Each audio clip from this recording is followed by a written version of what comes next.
로마서를 보게 되면 1장서부터 11장은 원래 교리에 대해서 말씀합니다.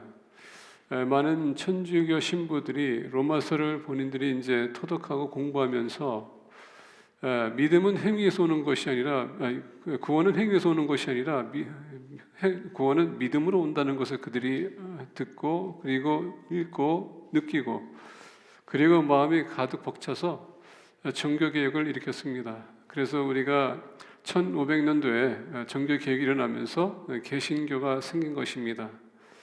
믿음은 들음으로써 오고 말씀을 들음으로써 그 믿음이 오고 구원은 그 믿음을 우리가 가질 때에 예수님을 영접할 때에 우리에게 구원이 주어진다. 그러면서 지금 우리가 역사를 보게 되면 많은 분들이 예수님을 영접하고 우리가 믿음 생활을 하고 있습니다. 교리가 왜 중요하냐면 우리가 믿음 생활할 때에 무엇을 믿는지 왜 믿는지를 알아야 되기 때문에 교리가 참 중요합니다. 교리가 바르게 세워지면 말씀도 바르게 해석할 것이고 그리고 바르게 적용할 것입니다. 교리가 잘못되면 말씀도 잘못 해석할 것이고 그 말씀을 잘못 우리의 삶에 적용하게 되면 많은 문제가 생겨요. 자, 우리가 구약을 보게 되면 구약에서는 율법으로 우리가 살아가야 된다고 하는데 신약에서는 믿음으로 살아야 된다. 율법은 오로지 행위를 요구합니다. 그러나 행위가 구원을 이룰 수 없기 때문에 예수님께서 오신 것입니다. 그리고 은혜 시대는 우리가 믿음으로 구원을 얻는 것이지 율법이 아니라는 것을 얘기해 주고 있어요.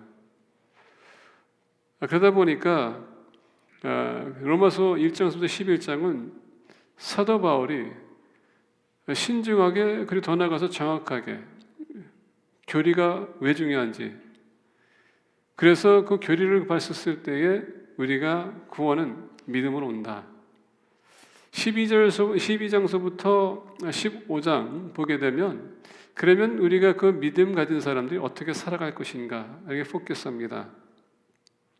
우리의 믿음으로서 구원받은 사람으로서 하느님 앞에, 교인 앞에, 또 세상 앞에 어떤 의무를 가지고 살아갈 것인가 그게 12장서부터 나옵니다. 오늘 13장을 보게 되면 1절에 이렇게 얘기합니다. 각 사람은 위에 있는 권세들에게 복종하라. 권세는 하느님으로부터 나지 아니함이 없나니 모든 권세는 다 하느님께서 정하신 바라. 자, 여기서 권세들에게 복종하라라고 하면서 정부를 세운 것이 하나님이라고 합니다. 그렇다면 세계 모든 정부는 하나님께서 세우셨다는 얘기예요. 그들이 하나님 믿든 안 믿든 중요한 게 아니라 그 모든 정부는 하나님께서 세웠다는 얘기죠. 왜냐하면 그 정부가 세워진 목적은 뭐냐? 질서를 잡기 위해서. 정부가 세워진 이유는 한 나라가 세워지면 그 나라가 그 정권 안에서 어떤 법을 통하여서 그들이 살 것인가 그 모든 질서를 잡아주기 위해서. 그래서 전에 말씀드리지 않았습니까? 400년 동안 노예 생활했던 이스라엘 백성들이 애굽에서 나와 가나안 땅 정복하면서 나라를 세울 때에 반드시 율법이 필요했던 겁니다. 그래서 광야에서 40년 동안 생활하면서 그 율법을 본인들의 삶에 적용했던 거예요. 그래서 가나안 땅 들어가게 되면 그 율법을 가지고 그들이 살아갈 수 있도록 하느님에 대한 율법과 더 나아가서 백성들에 대한 율법. 다시 얘기한다면 하느님에게 우리가 바르게 행한다면 사람들에게 똑같이 바르게 행할 것이다. 그게 율법의 원리였었어요. 그래서 오늘 이렇게 본 말씀 보게 되면 9절에 간음하지 말라, 살인하지 말라, 도둑질하지 말라, 탐내지 말라 한 것과 그 외에 다른 계명이 있을지라도 내 이웃을 내 자신과 같이 사랑하라 하신 그 말씀 가운데 다 들었느니라. 자, 율법은 하나님을 사랑하고 내 이웃을 내 같이 사랑하라. 그게 모든 율법이 다 들어있다는 얘기입니다. 가장 원천이지만 원리적이고 더 나아가서 주님께서 원했던 것은 사랑 안에서 우리가 하나가 되기를 원했다는 얘기예요.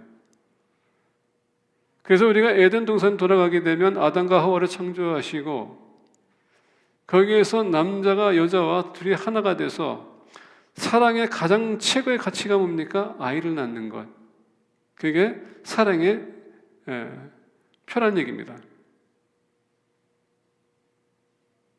둘이 하나가 돼서 부끄러움 없이 벌거벗은 부끄러움 없이 그래서 최고의 사랑 하나님의 최고의 사랑은 뭡니까? 헷셋 사랑입니다.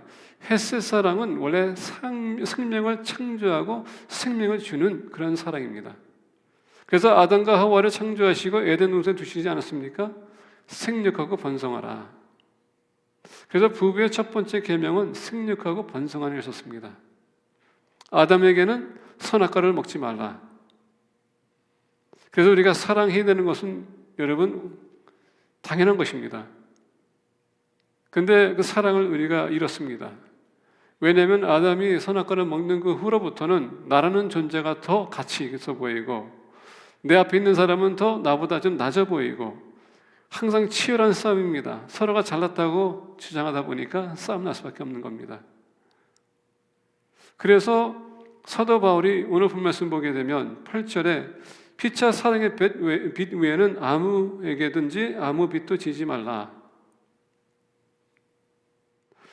자, 로마서 13장을 보게 되면 권세를 세웠던 이유는 다른 것이 아니라 질서를 잡고 다스리고 섬기고 보여주기 위해서, 그러다 보니까 한 정부가 운영해 나가기 위해서 6절 보면은 너희가 조세를 바치는 것도 이로 말미암음이라. 그들이 하나님의 일꾼이 되어 바로 이 일에 항상 힘쓰니라. 정부가 세워진 이유는 뭡니까? 다스리기 위해서, 국민들을 보호하기 위해서, 섬기기 위해서, 서비스를 주기 위해서. 그러다 보니까 조세를 바치는 것이 마땅하다는 얘기예요. 세금을 내는 것은 나라가 운영이 되기 위해서, 질서를 잡기 위해서. 그래서 세금 내는 데 있어서 우리가 소홀히 해서는 안 된다는 얘기입니다. 물론 정부가 하나님 믿지 않을 수 있는 정부가 될 수 있고 하나님이 없다고 주장할 수 있는 정부가 될 수 있습니다. 그럼에도 불구하고 하나님이 그 정부를 세웠기 때문에 우리가 그들에게 마땅히 해야 될 것은 뭐냐? 존중하고 세금을 바치고 그 법을 따르되, 여러분 말씀과 왜곡되는 것은 우리가 같이 동참할 필요는 없다는 얘기예요. 그러나 질서 안에 우리가 살아가야 된다는 걸 가르쳐주고 있어요. 7절 보니까 모든 자에게 줄 것을 주되 조세를 받을 자에게 조세를 바치고 관세를 받을 자에게 관세를 바치고 두려워할 자를 두려워하며 존경할 자를 존경하라. 우리 믿는 사람들은 그 정권 안에 우리가 살아갈 때에 질서를 잡고 우리가 순종하며 살아가야 된다는 얘기입니다. 그렇다고 해서 잘못된 법을 통과한다고 해서 우리가 그걸 따를 필요는 없습니다. 그렇다고 해서 우리가 거기에 대응할 필요도 없습니다. 우리는 그냥 우리 믿음만 지키면 된다는 얘기예요. 그러면서 오늘 말씀 보니까 피차 사랑의 빚 외에는 아무에게든지 아무 빚도 지지 말라. 빚지는 삶, 빚을 내는 삶, 이런 것은 하지 말라고 합니다. 근데 성경을 보니까 또 반면에 누가 꾸고자 하면 또 빌려주라고 합니다. 근데 오늘 그 본 말씀은 피차 사랑의 빚 외에는 아무에게든지 아무 빚도 짓지 말라. 왜 이렇게 얘기할까요? 특히 믿음의 공동체 안에서 얘기하는 것은 뭐냐? 빌려줬다가 여러분 못 받게 되면 어떻게 됩니까? 마음이 상해. 힘든 상황에서, 어려운 상황에서 그것을 받아야 되는데 상하다 보니까 그 사람 볼 때마다 미운 마음이 생겨. 그래서 성경에서 무슨 얘기합니까? 누가 나에게 빌리기 원한다면은 그냥 아예 없는 것을 생각하고 주라는 얘기예요. 돌려주면 땡큐, 안 돌려주면 너가 필요했기 때문에 내가 준다. 이런 생각을 가지고 하라는 얘기입니다. 피차 사랑 빚 외에는 아무에게든지 아무 빚도 짓지 말라. 자, 오늘 요한계시록을 보게 되면 여러분, 우리 믿는 사람들은 7년 대환란이 있기 전에 교회는 벌써 이미 들림받습니다. 여긴 없어요. 나머지 사람들이 있습니다. 그리고 주님께서 재림하게 되면 그 심판의 날이거든요. 우리 믿는 사람들은 그 심판의 날을 봤었을 때 끝나고 나면 천년왕국이 시작되는 겁니다. 우리에게는 좋은 거예요. 근데 이 세상에 있는 사람들에게는 정말 안 좋은 날입니다. 자, 주님의 오심을 우리가 바라보면서 우리가 그러면 어떻게 살 것인가? 이게 오늘 본 말씀에서 우리에게 비춰주는 겁니다. 그래서 오늘 본 말씀 보게 되면 다시 오실 주님의 빛 속에 거하는 삶, 이 다시 오실 주님의 빛 속에 거하는 삶이 아니라 실은 The Christian living in light of Lord's coming, 주님의 오심을 대비해서 사는 삶, 기독교의 삶의 뜻입니다. 어떻게 우리가 살 것인가? 주님은 오실 텐데 교회는 들림받고 없을 텐데 들림받기 전에 우리는 그럼 어떻게 살 것이냐가 참 중요하다는 얘기예요. 그래서 오늘 본 말씀 보면서 몇 가지 사실을 진리를 같이 우리가 발견하길 원합니다. 8절 보게 되면 빛과 사랑의 빛 외에는 아무에게든지 아무 빛도 짓지 말라. 자, 여기서 첫 번째 우리가 느낄 것은 뭐냐면 여러분 빛이 있습니까? 그걸 갚으세요. 제가 브라질 가기 전에 신학교 다니면서 제가 빚진 게 있었습니다. 브라질에 있으면서 그 빚을 갚느라고 고생했어요. 그리고 고생하다가 결국 미국에 들어올 때는 빚을 다 이제 끝냈고 빚이 없이 왔습니다. 그래서 저는 미국에 와서 이제 빚이 없으니까 이제 마음이 좀 한결 가벼웠는데 오자마자 또 빚이 생겼어요. 갚을 수 없는 빚, 내가 죽을 때까지 갚아야 된다는 빚. 예, 집세, 몰게지. 정말 갚아도 끝이 없는 것 같아요. 그러다 보니까 그 갚을 때는 그래도 갚았다 생각하는데 못 갚게 되면 또 그게 또 스트레스가 되는 거야. 부담이 됩니다. 항상 생각하게 됩니다. 여러분 오늘 말씀 보면서 빛과 사랑의 빛 외에는 아무에게도 아무 빛도 짓지 말라는 말은 뭐냐? 그런 마인드와 생각을 가지고 사랑을 해야 된다는 얘기예요. 사랑을 알면 지금 내가 부담 갖는 것, 무거운 짐을 갖는 것, 그런 뜻을 얘기하는 겁니다. 자, 오늘 말씀 사랑이라는 단어 보게 되면 아가페라는 단어를 씁니다. 아가페. 자, 이 사랑은 어떤 사랑인가? 컨디션이 없는 것, 조건이 없는 사랑이라고 합니다. 자, 그런데 이 사랑을 볼 때 우리가 좀 관점을 조금 더 우리가 깊게 본다면은 무슨 뜻을 갖고 있냐? 사명에 의해서 조건 없는 사랑을 얘기하는 겁니다. 우리가 예수 그리스도가 이 땅에 오실 때에 보면 아버지로부터 이미 세상에 오실 때 구원 계획, 이 구원 계획을 성취하기 위해서 오신 거거든요. 사명이 있어요. 그 사명 때문에 주님께서 오셔서 여러분들과 저희 죄값을 지불하기 위해서 오셨고 어린 양으로서 대성물로 오셨고 그 피를 흘리면서 죄를 씻어주시면서 돌아가시고 부활하셔서 승천하고 올라가셨습니다. 자, 여러분 그 관점에서 볼 때 테텔레스타이라면서 모든 것을 다 이뤘다는 얘기거든요. 주님의 사랑은 사명이 있는 사랑입니다. 근데 조건이 없이 사명을 감당했다는 얘기예요. 아가페 사랑은 컨디션이 없습니다. 그냥 베푸는 사랑입니다. 근데 우리로 하여금 주님의 사랑을 받았기 때문에 우리도 마찬가지로 그 사랑을 사명감을 가지고 해야 된다는 얘기입니다. 그러다 보니까 부담이 되는 거예요. 끊임없는 사랑. 언제까지? 우리가 주님이 오실 그날, 들림받을 그날까지, 아니면 이 세상에 떠나서 주님과 함께 있는 그날까지 우리는 끝까지 지속적으로 이 사랑을 해야 된다는 얘기입니다. 그게 아가페 사랑이에요. 그런데 이 아가페 사랑은 존경받는 그런 사랑, 그러나 감정에 포함되지 않는 사랑.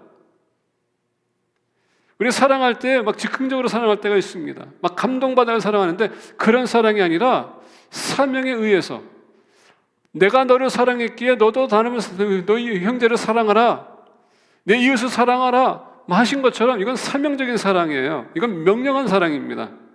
이건 내가 하고 싶어서 하고 안 하는 게 아니라 이거는 조건이 없지만 우리에게 사명감이 있는 그런 사랑을 얘기해 주고 있습니다. 그러다 보니까 마태복음 22장 36절에서 40절에 이렇게 얘기합니다.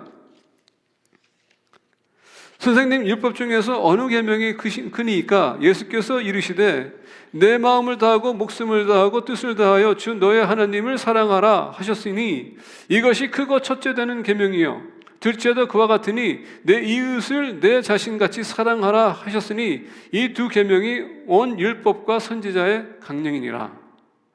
자, 하나님을 사랑하는 것과 더 나아가서 이와 같이라고 했을 때 똑같이 무게를 두는 것입니다. 내 이웃을 내 몸같이 사랑하라. 자, 여러분, 하나님을 사랑하는 것은 사명이거든요. 우리의 의무입니다. 이와 같이 우리 이웃을 사랑하는 것은 뭡니까? 똑같은 무게를 가지고 하나님을 사랑하는 것처럼 우리가 이웃을 사랑해야 된다는 얘기예요. 그 뜻입니다. 그러면 주님이 이 땅에 오셔서 십자가 지심은 우리가 로마서 5장 8절 보니까 하나님이 예수님이 죽으심으로 십자가에서 하나님의 사랑을 증명했다고 했거든요. 그 사랑을 받은 우리가 어떻게 됩니까? 똑같이 그 사랑을 증명하라는 얘기입니다. 그러니까 이것은 사명이에요. Duty, purpose-driven love. 피차 사랑의 빚 외에는 아무에게든지 아무 빚도 짓지 말라. 남을 사랑하는 자는 율법을 다 이뤘느니라. 여기서 남이란 단어를 좀 보기 원합니다. 여러분, 여기서 남이라고 했었을 때 영어를 보게 되면 love one another 합니다. 여기서 남이란 단어는 똑같은 그런 사람이 아니라 나와 다른 사람을 얘기하는 겁니다. 무슨 얘기냐면 이것이 여러분 우리 이웃을 얘기하고 있지만은 나와 같지 않은 사람, 우리 믿음의 공동체는 사랑하라고 해서 우리는 믿음의 공동체 안에서 사랑할 수 있어요. 내 성격과 내 학력과 내 관심과 맞는 사람들, 우리가 같이 공통점이 있는 사람들은 잘 어울려, 잘 사랑 베풀어. 근데 나와 관계가 없는 사람, 나의 생각도 틀린 사람은 조금 우리가 멀리해요. 근데 그 남이라는 것은 바로 그 사람을 포함하는 겁니다. 다시 말하면 우리 기독교 안에 있죠? 안나들이라는 것은 우리 무리의 공통점이 있습니다. 그런 사람이 아닌 다른 것을 뜻을 얘기하는 겁니다. 그래서 뭐냐? 모든 사람을 다 똑같이 사랑하라는 얘기예요. 예수님의 십자가 지심은 모든 인류를 위해서 그 십자가를 바친 것입니다. 하나님이 세상을 이처럼 사랑하사 거기에 반응한 사람들이 구원받는 것이고 반응하지 않는 사람들은 구원받지 못하지만 모든 사람을 위해서 하나님께 사랑을 베풀었다는 얘기입니다. 이와 같이 우리 똑같은 마인드를 가지고 우리도 세상을 사랑하라. 그래서 남이란 단어가 우리와 같지 않은 사람, 생각이 틀린 사람, 믿음이 틀린 사람, 그들도 사랑의 대상이 되어야 된다. 그래서 여러분, 교회 안에서 우리가 사랑하지 못하면 어떻게 나가서 사랑할 수 있을까요? 어떤 면에서 보게 되면 우리는 믿음의 공동체가 잘못하게 되면 용서가 안 돼. 근데 우리는 나가서 세상 사람이 잘못하면 그게 이해가 돼. 여러분, 그게 이해가 됩니까? 세상 사람들은 모르니까는 우리가 용서할 수 있지만 교회 안에서 있는 사람은 모르니까 몰라서 실수했는데 그게 용서가 안 돼. 우리는 우리의 모든 기준은 나의 포커스를 맞추게 되면 문제가 생깁니다. 그분이 알 수도 있고 모를 수도 있어요. 그럼 너그러운 마음을 가지고 어떻게 됩니까? 품어줘야 되고, 여기서 사랑은 용서하는 것이고 세워주는 것이고 존중해주는 것이고 조건 없이 사랑해야 되는데 우리는 항상 조건을 달기를 원합니다.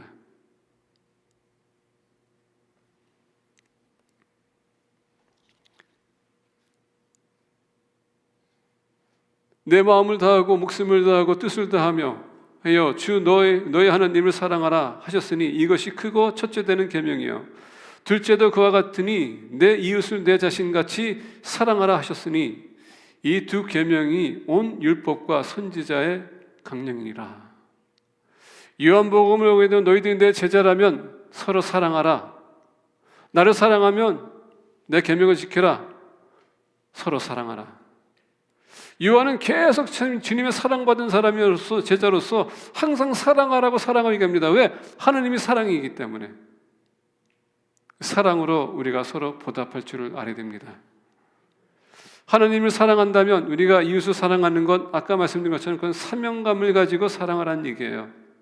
그 사랑은 어떤 사랑인가?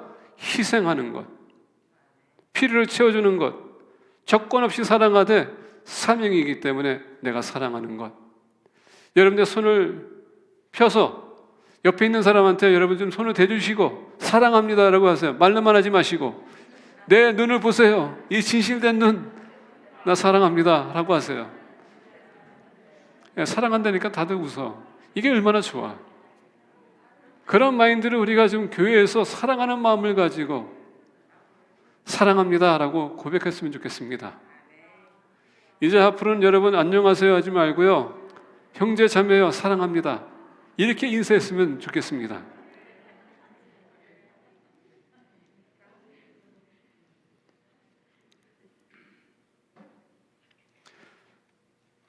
그래서 9절 보니까 간음하지 말라, 살인하지 말라, 도둑질하지 말라, 탐내지 말라 한 것과 그 외에 다른 계명이 있을지라도 내 이웃을 내 자신과 같이 사랑하라 하신 그 말씀 가운데 다 들었느니라.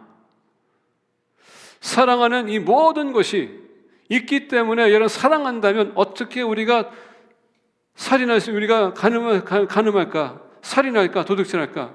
사랑을 못하고 있기 때문에 그런 문제들이 생기는 것입니다. 여러분 특히 지금 우크라이나하고 러시아로 보세요. 저는 지금 이해가 안 갑니다. 왜 그런지 아십니까? 같은 동방종교예요. 같은 교리를 믿습니다.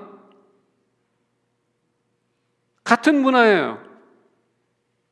근데 나라가 틀리다고 지금 싸우고 있어요.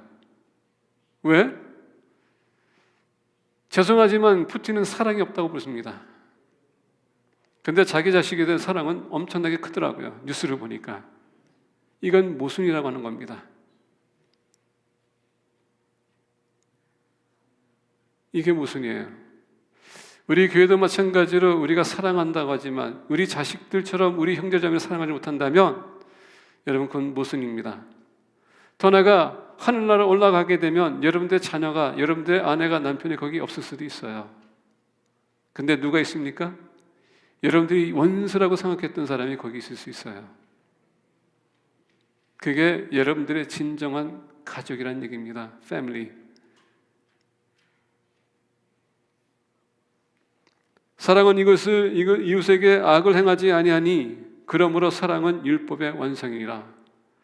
자, 여기서 율법의 완성이라고 했을 때 여러분 율법에 있어서 우리가 8, 9절부터 보면은 죄에 대해서 지금 언급하게 되어 있거든요. 만약에 이 죄를 범하게 되면 그들이 해야 될 것이 무엇입니까? 제사를 드리는 겁니다.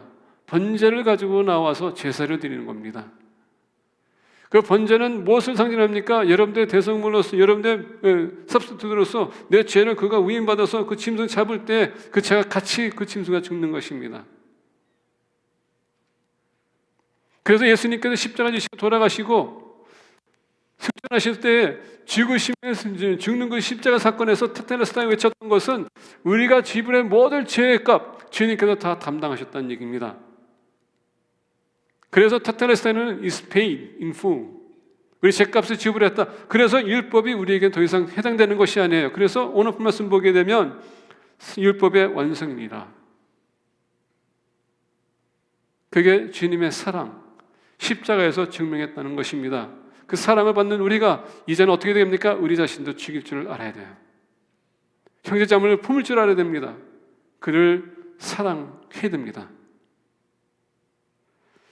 주님의 오심이 가까워오고 있습니다. 주님의 오심을 준비하며 믿음대로 살아가는 공동체가 되기를 축복합니다. 사랑하시기를 바랍니다. 11절 보니까 또한 너희가 이 시기를 알거니와 자다가 깰 때가 벌써 되었으니 이는 이제 우리의 구원이 처음 믿을 때보다 가까웠습니다. 두 번째 오늘 본 말씀 보니까 이제 우리의 구원이 처음 믿을 때보다 가까웠습니다. 2012년 우리가 마치면서 2021년도에 우리 마치면서 2022년도에 우리가 새해 더 나가서 송구효시 때 그렇게 말씀드렸습니다. 이제 한 해가 지나갔습니다. 그만큼 우리는 한 해도 앞에 이제 주님을 만날 날이 더 가까웠습니다. 라고 제가 말씀을 선포했습니다. 매일 우리가 하루 지내면 그만큼 더 우리가 주님을 더 가까이 맞이하러 가는 것입니다. 오늘 말씀도 마찬가지로 그 얘기예요. 이제 우리의 구원이 처음 믿을 때보다 가까웠습니다. 주님이 오심이 더욱더 가까워졌다는 얘기입니다. 만약에 그것을 우리가 본다면 우리가 이 주님의 재림을 보면서 우리가 살아간다면 주님의 재림을 기대하며 우리는 살아가야 돼요. 그래서 오늘 말씀 보니까 또한 너희가 이 시기를 알거니와 또한이라는 것은 뭐냐면 너희들이 사랑하면서 느디스라는 뜻입니다. And this 그 뭐냐 앞에 이웃을 사랑하면서 너희들이 주님의 재림을 기대하면서 살라는 얘기예요. 그래서 오늘 말씀 보니까 너희가 이 시기를 알거니와 어떤 시기? 타임 주님이 가까운 주님이 오셔서 우리 들러서 우리를 데려가기 위한 그날이 더 가까워지고 있다는 얘기입니다. 그러면 우리가 살아가면서 사는데 이 시기를 알라. 어떤 시기? 지금 흐름을 아는 얘기예요. 어떤 시기입니까? 우리가 요한계시록을 보게 되면 지금 앞으로 장차 있을 일들이 조금씩 예표로 지금 하나씩 이루어지고 있어요. 말씀이 소멸되는 시기에 믿는 사람들이 떨어져 나가는 시기에 믿는 사람들이 핍박받는 시대를 우리가 지금 살고 있습니다. 지금 계속 벽을 통과시켜서 우리 믿는 사람들이 쓸 자리가 없어질 때가 좀 더 가까워지고 있고, 우리 아이들도 계속 핍박당하고 있고, 이제는 학교 가게 되면 아예 기독교적인 요소, 성경, 말씀, 이거 아무것도 못하게 있는 이 시대에 이 법원에 가게 되면 옛날에 10계명이 있었는데 그것도 다 이제 삭제하는 그런 시기가 있습니다. 매일마다 하나님을 거역하는 사람들이 더욱더 극성하고 있고, 이 시기를 알거니와 자다가 깰 때가 벌써 되었으니 이는 이제 우리의 구원이 처음 믿을 때보다 가까움이라. 밤이 깊고 낮이 가까웠으니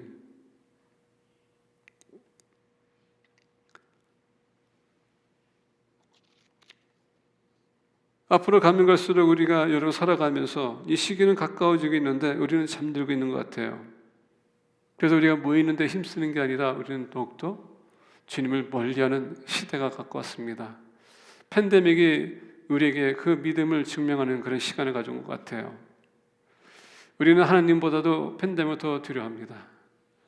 어차피 우리 육신은 썩어져서 흙으로 돌아갑니다. 여러분들의 영혼은 어디로 갈까요? 히브리서 10장 25절 보면 이렇게 얘기합니다. 모기를 피하는 어떤 사람들의 습관과 같이 하지 말고 오직 권하며 그날이 가까움을 볼수록 더 그리하자. 그날이 가까움을 볼수록 가까울수록 우리가 모이게 힘써야 된다는 것을 명령하고 있습니다. 왜? 가까울수록 믿음의 적들이 계속 우리를 공격할 것이고 우리 믿음을 또 공격할 것입니다. 우리가 모일수록 또 강해질 수 있는 것이고 흩어지면 그만큼 더 연약합니다. 저는 미국에 와서 처음으로 배웠던 것은 뭐냐? 미국에 대한 관점에서 United we stand, divided we fall. 그게 미국의 슬로건이었어요. 제가 처음 73년도에 미국에 왔었을 때에 제가 학교 들어가면서 보니까 United we stand, divided we fall. 그게 문구가 그냥 벽에 있더라고요. 그리고 바로 옆에는 10계명이 있었어요.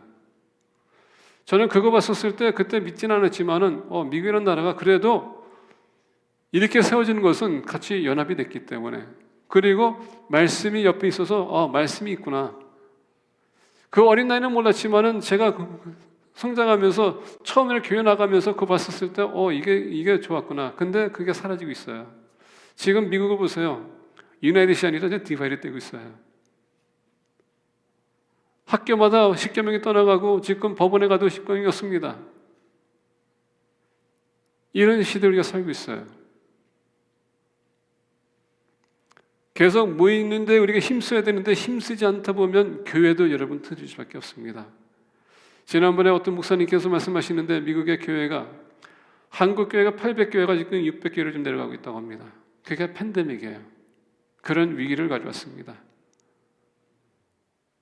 대부분의 교회를 보게 되면 교회에서 100% 출석했던 교회가 지금은 70%, 60% 여기 모이고 있다고 합니다. 계속 팬데믹이 우리의 마음을 하나님께 돌아서게 하는 그런 현상을 가지고 있습니다. 아까 말씀드린 것처럼 팬데믹이 우리의 믿음을 갈라놓는 것 같아요. 믿는 사람과 믿지 않는 사람, 하나님께서는 지금 가리는 그런 역할을 하고 있다고 볼 수 있습니다. 그래서 우리는 더욱더 모여야 되는 겁니다.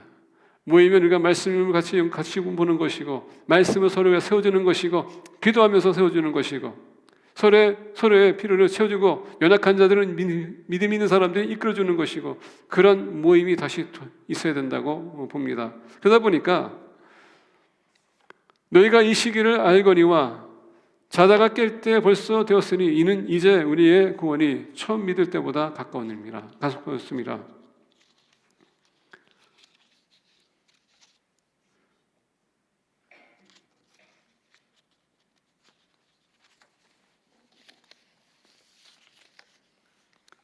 그 두 번째, 우리가 다시 오실 주님의 나를 기다리면서 우리는 기대하며 주님의 재림을 기다린다면 여러분들이 항상 깨어 믿음을 지키며 모이는데 힘쓰며 우리가 주님을 기다릴 것을 요구하고 있습니다. 세 번째 보겠습니다. 12절부터 14절 보니까 밤이 깊고 낮이 가까웠으니 그러므로 우리가 어둠의 일을 벗고 빛의 갑옷을 입자.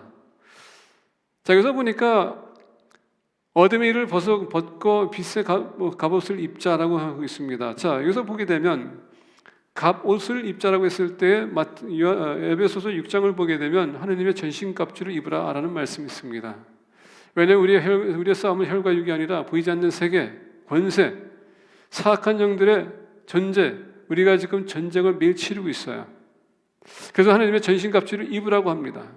여러분, 그 전신갑주를 입는다는 것 자체가 뭐냐? 우리가 느헤미야를 보게 되면 예루살렘 성전, 그 성벽이 무너졌습니다. 그러다 보니까 매일마다 지금 적으로부터 공격을 받고 있어요. 그래서 느헤미야가 그 소리 듣고, 그 얘기 듣고 어떻게 합니까? 금식하고 기도하고 하나님께 기도합니다. 제가 가길 원합니다. 저를 보내세요. 근데 기도하는 와중에 지금 본인이 술관원이기 때문에, 왕의 술관원이기 때문에 스스로 갈 수가 없습니다. 왕이 허락해야지만 갈 수 있기 때문에 그 기도한 나머지 3개월 후에 왕이 허락하세요. 근데 왕이 떠날 때는 어떻게 보내냐면 느헤미야가 필요했던 모든 건축 재료, 그리고 본인이 여행하기 위해서는 필요했던 또 조서 다 받고서 떠났습니다.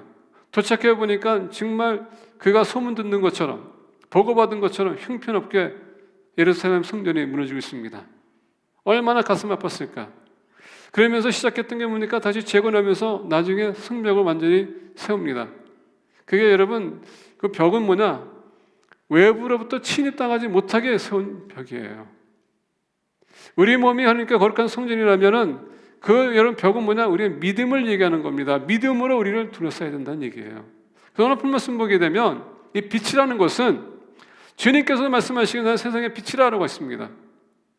이 빛은 또 무슨 역할을 하냐? 빛과 어둠에서 여러분 방패를 하는 것입니다. 빛이 들어오지 못하도록 똑같은 역할이에요. 그래서 오늘 말씀 보게 되면 밤이 깊고 낮이 가까웠으니 그러므로 우리가 어둠의 일을 벗고 빛의 갑옷을 입자. 다시 얘기하면 믿음을 둘러싸라는 얘기예요. 누굽니까? 갑옷, 바로 주님을 입으라는 얘기예요. 주님이 우리와 함께 하시고 내가 예수님 영접하게 되면 여러분 그 믿음 안에서 우리가 성장이 필요합니다. 자, 우리 믿는 믿음의 성장이 필요한데 여러분들 중에서 지금 이 교회를 10년 다니신 분들 계시죠. 20년 다니는 분도 계시고 30년, 지금 50년 다니셨던 분도 계세요. 근데 여러분, 우리가 얼마큼 다녔냐가 중요한 게 아닙니다. 우리의 믿음이 어디까지 도달했느냐도 중요한 것이지. 믿음은 뭡니까? 이 믿음은 여러분 오래 다녔다고 해서 믿음이 생기는 게 아닙니다. 믿음은 어떻게 온다고요? 들음으로써 온다고 했는데 뭘 들습니까? 하나님 말씀을 들음으로써 온다고 했어요. 우리가 말씀을 얼마큼 받아들이냐, 그리고 여러분 말씀 받아들이면서 믿음이 어디까지 성장했느냐, 어떻게 그게 증명이 되는가? 내 삶이 따라주냐 안 따라주느냐. 그래서 우리가 사도 바울과 야고보를 보게 되면 거기에 어떤 면에서 보면 대립이 있습니다. 사도 바울은 구원은 믿음으로 온다고 했고 야고보는 무슨 얘기합니까? 행함이 없는 믿음은 죽음이다 라고 했습니다. 근데 야고보는 여러분 사도 바울과 대립한다는 게 아니라 보충하는 거예요. 왜? 믿는 사람들은 당연히 삶이 따라줘야 되기 때문에. 그래서 행함이 없는 믿음은 죽은 믿음이다. 말로는 그렇게 할 수 있어요. 근데 삶이 따라주지 않는다면 그 믿음은 여러분 다시 한번 점검하라는 얘기예요. 우리가 하나님 말씀 들었다면 그게 삶으로 증명이 돼야 된다는 얘기입니다. 따라주지는 않고서 난 믿음이 있다는 건 여러분들 스스로가 속이는 겁니다. 믿음이 생긴 사람들은 반드시 변화가 있어야 돼요. 따라 믿음의 행함이 따라줘야 된다는 얘기입니다. 잘 들으세요. 행함이 따라준다고 해서 여러분 그건 구원의 문제가 아니라 여러분의 믿음의 문제지 구원과는 상관이 없어요. 왜? 구원은 예수님 믿으면 구원이 있기 때문에. 근데 내가 믿는 사람이라면 당연히 따라와야지. 자, 그러다 보니까 오늘 본 말씀 보게 되면 13절에 보면 이겁니다. 낮에와 같이 단정하여 행하고, 자, 낮에와 같이 단정히 행하고, 자, 어둠의 일을 벗고 빛의 갑옷을 입자. 거기에 의해서 낮에와 같이, 낮에 우리가 옷을 입고 나가는 것처럼 이와 같이란 얘기예요. 우리가 이 빛의 갑옷을 입고 낮에와 같이 단정히 행하고 거룩하게 행하라는 얘기예요. 그러면서 여기서 단정히 행한다는 것은 옳은 삶을 살라는 뜻을 갖고 있습니다. 행하고 술 취하지 말며 음란하거나 호색하지 말며 다투거나 시기하지 말고 오직 주 예수 그리스도로 옷 입고 정력을 위하여 육신의 일을 도모하지 말라. 자, 우리가 이 빛을 입으면, 그리고 예수님의 옷을, 이제 14절에서 그 빛의 옷을 얘기하는데, 지금 그 예수 그리스도를 입으면 이런 것을 우리가 절제할 수 있다는 얘기예요.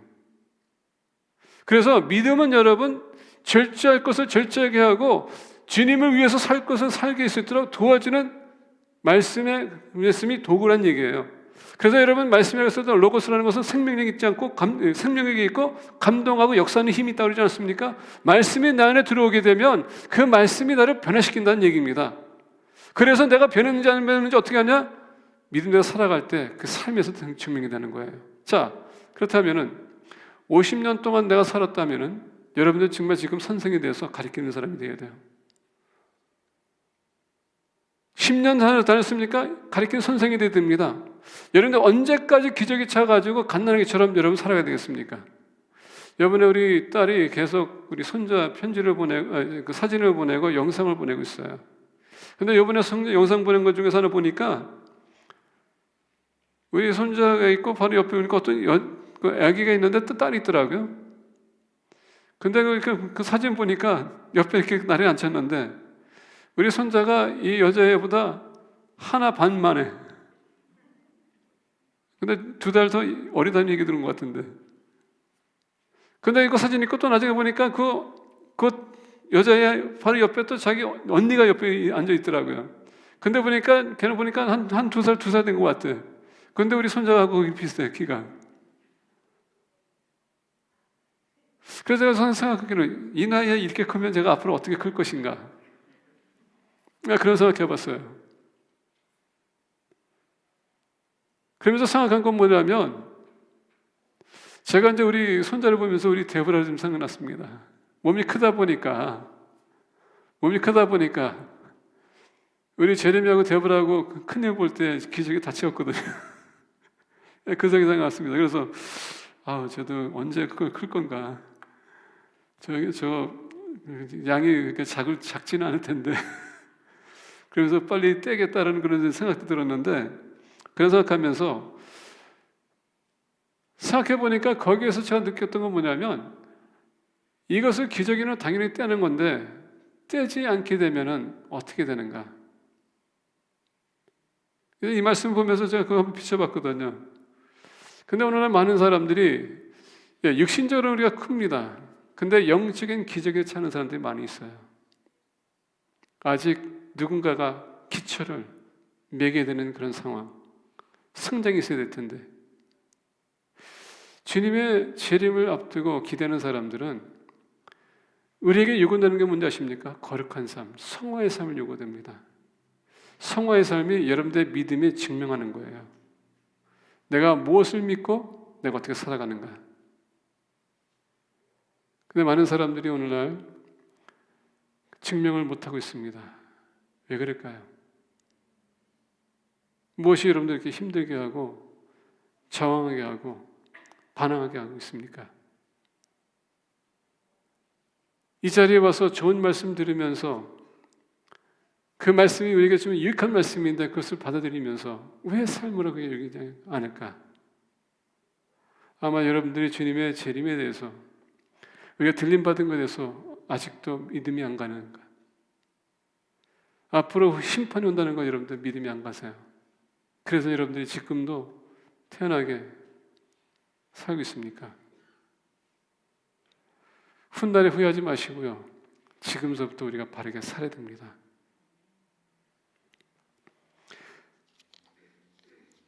히브리서 12장 14절 보면 이렇게 얘기합니다. 모든 사람과 더불어 화평함과 거룩함을 따르라. 이것이 없이는 아무도 주를 보지 못하리라.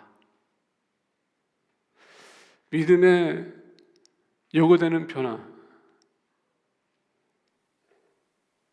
여러분들이 믿음이 없거나 하나님을 신뢰하지 못하거나, 그래서 히브리서 12장 14절을 보게 되면 모든 사람과 더불어 행함과 거룩함을 따르라. 이것이 없이는 아무도 주를 보지 못함이라. 히브리서를 보게 되면 유대인들이 있고 유대인들이 지금 예수님을 영접하고 변화되는 그런 찰나에 아직도 율법에 얽매인 사람들이 있었기에 사도 바울이 지금 예수님의 우월성과 그 말씀의 우월성과 그 은혜에 대해서 얘기하고 있었습니다. 너희들이 믿음 안에서는 율법으로 돌아가면 안 된다. 근데 그들이 주장했던 것은 율법이에요. 주님이 더 우월하신데도 그들은 율법을 쫓아가겠다고. 그래서 사도 바울이 얘기합니다. 모든 사람과 더불어 화평함과 거룩함을 따르라. 유대인들은 이방인들과 여러분 섞이는 게 그렇게 힘들합니다. 사도 바울이 요구하는 것은 뭐냐? 사랑으로 품으라. 너희들과 똑같지 않은 사람들은 너희들이 사랑하라. 주님의 재림을 너희들이 믿는다면, 주님이 오셔서 우리 들림을 주신다면, 믿는다면 너희들이 변하라. 그리고 거룩하게 살아라. 디모데후서 1장 9절 보니까 또 이렇게 얘기합니다. 하나님이 우리를 구원하사 거룩하신 소명으로 부르심은 우리의 행위대로 하심이 아니요 오직 자기의 뜻과 영원 전부터 그리스도 예수 안에서 우리에게 주신 은혜대로 하심이라. 자, 영원 전부터 뜻대로 주님 안에서 은혜대로 행하시는 것. 그래서 우리도 마찬가지로 여러분 은혜 안에서 우리 거룩하게 살아야 돼요. 오늘 말씀을 좀 맺고자 합니다. 오직 주 예수 그리스도로 옷 입고 정력을 위하여 육신을 일을 도모하지 말라. 너희들이 거룩하게 살라. 그래서 여러분 예수님을 입으셔야 돼요. 주님의 오심을 기대해야 됩니다. 기대하는 사람들은 당연히 사랑해야죠. 사명이기 때문에, 명령이기 때문에. 주님을 오심을 기다리시는 공동체야. 이제 우리가 우리를 위해서만 사는 것이 아니라 우리 형제자매, 저 세상에 있는 영혼들 위해서 살아가고 그들에게 다가가서 복음을 선포하는 공동체가 되기를 축복합니다. 네, 기도하겠습니다.